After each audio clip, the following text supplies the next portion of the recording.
எசேக்கியேல் 36:37 வசனம். கர்த்தராகிய ஆண்டவர் சொல்லுகிறது என்னவென்றால், இஸ்ரவேல் வம்சத்தாருக்காக நான் இதை அனுக்கிரகம் செய்யும்படி அவர்கள் என்னிடத்தில் விண்ணப்பம் பண்ண வேண்டும். மந்தை பெருகுகிறது போல் அவர்களில் மனிதரை பெருக பண்ணுவேன். பண்டிகை காலங்களில் எருசலேமிலே பரிசுத்தம் பண்ணப்பட்டு வருகிற மந்தைகள் எப்படி திரளாயிருக்கிறதோ அப்படியே அவாந்தரமாய் இருந்த பட்டணங்கள் மனுஷரின் மந்தையால் நிரம்பி இருக்கும். அதனால் நான் கர்த்தர் என்பதை அறிந்து கொள்வார்கள் என்று சொல் என்றார். மந்தை பெருகுவது போல உன்னிலே ஆத்துமாக்களை பெருக பண்ணுவேன். ஆமென், அல்லேலூயா. இந்த ஆண்டுல மந்தை பெருகுவது போல, மந்தை பெருகுவது போல, மனிதர்கள் பெருகுவது போல கர்த்தர் இந்த நாளிலே மனிதர்களை கர்த்தர், ஆத்துமாக்களை கர்த்தர் நம்முடைய ஊழியத்துல பெருக பண்ணுவாராக. அல்லேலூயா. தேசத்தில் ஆத்துமாக்களை கர்த்தர் பெருக பண்ணுவாராக. தேசத்தின் எல்லா மாவட்டத்திலோ, எல்லா மாநிலங்களிலோ, எல்லா சபைகளிலோ கர்த்தர் இந்த ஆண்டில மந்தை பெருகுவது போல ஆத்துமாக்களை பெருக பண்ணுவாராக. அல்லேலூயா, அல்லேலூயா. இந்த ஆண்டு ஆத்துமாக்களை பெருக பண்ணுகிற ஆண்டாய் கர்த்தர் மாற்றுவாராக. ஆமென், அல்லேலூயா. இதற்கு ஆண்டவர் நம்மிடத்தில் எதிர்பார்க்கிற காரியம், அவர்களிடத்துல விண்ணப்பம் பண்ண வேண்டும். இந்த மந்தை பெருகுவதற்காக, ஆத்துமாக்கள் இடத்துல பெருகுவதற்காக அவர்கள் விண்ணப்பம் பண்ண வேண்டும். செபிக்க செபிக்க செபிக்க கர்த்தர் மந்தையை பெருக பண்ணுவார். ஆமென். பாலியாங்கியசு இடத்துல ஒரு சபை எவ்வளவு பெரிய சபையாய் மாறி இருக்கிறது. அதோட ரகசியம் என்ன என்று கேட்ட பொழுது அவர் பல காரியங்களை சொல்லி அதுல ஒரு காரியத்தை சொன்னார். எங்க சபையில 24 மணி நேரமும் 24 மணி நேரம் செபிக்கிற 12 குரூப்பை, 12 ஜெபக்குழுவை வைத்திருக்கிறோம்னு சொன்னார். அதாவது 1 மணி நேரத்திற்கு 12 பேர் தொடர்ச்சியாய் ஜெபிக்கிறாங்க. 12 பேர் அப்படியே தொடர்ச்சியாய். அப்போ தொடர்ச்சியா 24 மணி நேரமும் 12 டீம், 12 அடுக்கு அடுக்காய் 144 பேர், 12 ஒவ்வொரு மணி நேரத்திற்கும் 12 பேர் தொடர்ச்சியாய் ஒரு நிமிடத்துல 12 பேர் அமர்ந்து ஒட்டுக்க ஜெபிக்கிறாங்க. ஒரு நொடி பொழுதுல 12 பேர் ஒட்டுக்க ஜெபிக்கிறாங்க. இப்படி எங்களுடைய 24 மணி நேரம் ஜெபிப்பதற்கு யாரோ ஒருவர் அல்ல, 12 ஜெபக்குழுக்கள் தொடர்ச்சியா 24 மணி நேரமும் ஜெபித்து கொண்டே இருக்கிறாங்க. கர்த்தர் எங்க சபையை ஆசீர்வதித்து கொண்டே இருக்கிறார். அல்லேலூயா, அல்லேலூயா. ஆத்துமாக்கள் பெருக பண்ணுவதற்காய் சபை ஜெபிக்கிற சபையாய் மாறணும். ஆமே. சாட்சியின் வாரத்துல இந்த நாளில் அப்படிப்பட்ட சாட்சி எழுமணும்.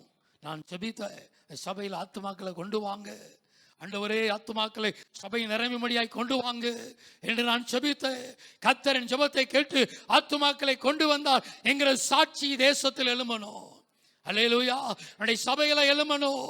மந்தை பெருக பண்ணுவதற்காய் அவர்களை என்னிடத்தில் விண்ணப்பம் பண்ண வேண்டும், விண்ணப்பம் பண்ண வேண்டும்.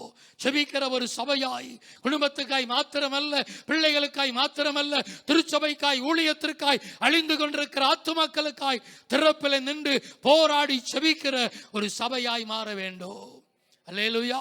புலம்பலின் புஸ்தகம் 2ஆம் அதிகாரம் 18-19 வசனத்தை வாசிப்போம். புலம்பல் 2ஆம் அதிகாரம் 18-19 வசனம். அவர்கள் இருதயம் ஆண்டவரை நோக்கி கூப்பிடுகிறது. சீயோன் குமாரத்தின் மதிலே இரவும் பகலும் நதியளவு கண்ணீர் விடு. ஓய்ந்திராதே, உன் கண்ணின் கருப்பு விழியை சும்மா இருக்க விட்டாதே. அல்ல கவனிக்கிறோம். நீ எழுந்திரு, நீ எழுந்திரு, உன் கண்ணின் கருவழி சும்மா இருக்க ஒட்டாதே. தெருக்களில, வீதிகளில மூச்சிருத்து போகிற உன் குழந்தைகளின் பிராணனுக்காய், உன் குழந்தைகளின் பிராணனுக்காய் எத்தனை ஆத்துமாக்கள் தெருக்களில, வீதிகளில ஆண்டவர் இல்லாமல் வாழ்ந்து கொண்டிருக்கிறாங்க, இயேசு இல்லாமல் வாழ்ந்து கொண்டிருக்கிறாங்க. அவர்களுக்காய் திறப்பில் நின்று மண்டாடி செபிக்கிறவளாய் மாறணும். தேசத்துக்காய் திறப்பில் நின்று மண்டாடி செபிக்கிற ஒரு சேனையாய் நம்முடைய சபை எழுமணும். செபிக்கிற ஒரு சபையாய் மாறணும்.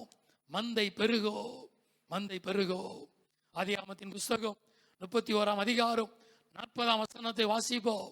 ஆதியாகமம் 31:40 வசனம். பகலிலே வெயிலும் இரவிலே குளிரிலும் என்னை பட்சித்தது. நித்திரை என் கண்களுக்கு தூரமாயிருந்தது. இவ்விதமாய் பாடுபட்ட யாக்கோபனை மந்தை பெருகுவதற்கு அவர் சொல்லுகிற காரணம், பகலிலே வெயில் இரவிலே குளிர் என்னை பட்சித்தது, ஆனாலும் நித்திரை என் கண்களுக்கு தூரமாயிருந்தது. பல நாட்கள் நித்திரை இல்லை, பல நாட்கள் தூங்காதபடிக்கு வெயிலிலும் பகலிலோ இரவும் பகலோ 20 ஆண்டுகளாய் நான் பாடுபட்டேன். 20 ஆண்டுகளாய் நான் பாடுபட்டேன். பிரயாசப்படணும். மந்தை பெறுவதற்காய் செபிக்கிறவளாய் மாத்திரமல்ல, பிரயாசப்படணும். ஆந்திராவில் இன்னைக்கு ஒரு பெரிய ஒரு சபை, கல்வாரி சபை, சதீஷ்குமார் அவருடைய சபை இன்னைக்கு இந்தியாவில் ஒரு பெரிய ஒரு சபையாய் மாறி இருக்கிறது. உலக அளவில் பாலியாங்கியோ சபை, இந்தியாவில் ஒரு பெரிய ஒரு சபையாய் ஆந்திராவில் இருக்கிற அந்த கல்வாரி சபை இன்னைக்கு உருவாகி கொண்டிருக்கிறது. அவரிடத்தில் உங்க சபை வளருவதற்கு காரணம் என்ன என்று சொன்னதற்கு அவர் 2 காரணம் சொன்னார். ஒன்று, கர்த்தர் எங்களுக்கு என்ன சொல்கிறாரோ அதை நாங்கள் செய்கிறோம். 2வது சொன்ன காரியம், ஒவ்வொரு நாளும் ஒவ்வொரு நாட்களும் எங்க சபையில் இருந்து அவர் சொன்ன காரியம். இந்த சாட்சி ஒரு ஆள் 7 ஆண்டுகளுக்கு முன்பதாய் அவருடைய வாயிலிருந்து கேட்ட சாட்சி. அவர் சொன்ன காரியம், ஒவ்வொரு நாட்களும் எங்க சபையிலிருந்து 12 குழுக்களாக பிரிந்து கிராமமாய் தெருவாய் ஒவ்வொரு மனிதருக்கும் சுவிசேஷத்தை அறிவிக்கிறோம். அல்லேலூயா. ஒவ்வொரு நாட்களும் 12 குழுக்களாக பிரிந்து கிராமமாய் தெருவாய் ஒவ்வொரு நபரை சந்தித்து சுவிசேஷம் அறிவிக்கிறோம். கர்த்தர் எங்க சபையை பெருக பண்ணுகிறார். ஆமென். அல்லேலூயா. நம்முடைய சபை ஜெபிக்கிற சபையா இருக்கணும். ஆண்டவருடைய சத்தத்தை கேட்டு அவர் சொல்வதை செய்கிற சபையாய் மாறணும். சுவிசேஷத்தை அறிவிக்கிற சபையாய், சுவிசேஷத்துக்காய் பிரயாசப்படுகிற சபையாய் மாறுகிற பொழுது கர்த்தர் சபையை பெருக பண்ணுவார். ஆமென். அல்லேலூயா. இந்த நாளிலே எகிப்துல இஸ்ரவேல் தேசத்திலிருந்து எகிப்துக்கு போனவர்கள் 70 பேர். யாக்கோபின் குடும்பம் 70 பேராய் கடந்து போனார்கள். ஆதியாகமம் 46:27 அப்படித்தான் சொல்லுகிறது. ஆண்டவருடைய வார்த்தை யாத்திராகமம் 12:37 சொல்லுகிற பொழுது 6 லட்சம் புருஷர்கள் திரும்பி வந்தார்கள். அல்லேலூயா. புருஷர்கள் மாத்திரம் 6 லட்சம் பேர், மனைவிகள், பிள்ளைகள், குழந்தைகள், பல லட்சம் ஜனங்கள் 70 பேராய் இருந்தவர்கள் எகிப்து தேசத்தில் பெருகினார்கள். இயேசு கிறிஸ்துவின் சீஷர்கள் 12 பேர் 70 பேராய் மாறினார்கள். 70 பேர் 300 பேராய் மாறினார்கள். 300 பேர் 3000 பேராய் மாறினார்கள். இன்றைக்கு 3000 பேர் பல கோடி ஜனங்களாய் தேசத்தில் பெருகி கொண்டு இருக்கிறார்கள். அல்லேலூயா. தேசத்தில் கர்த்தர் இந்த ஆண்டுல எண்ணோ ஆத்துமாக்களை கர்த்தர் பெருக பண்ணுவாராக.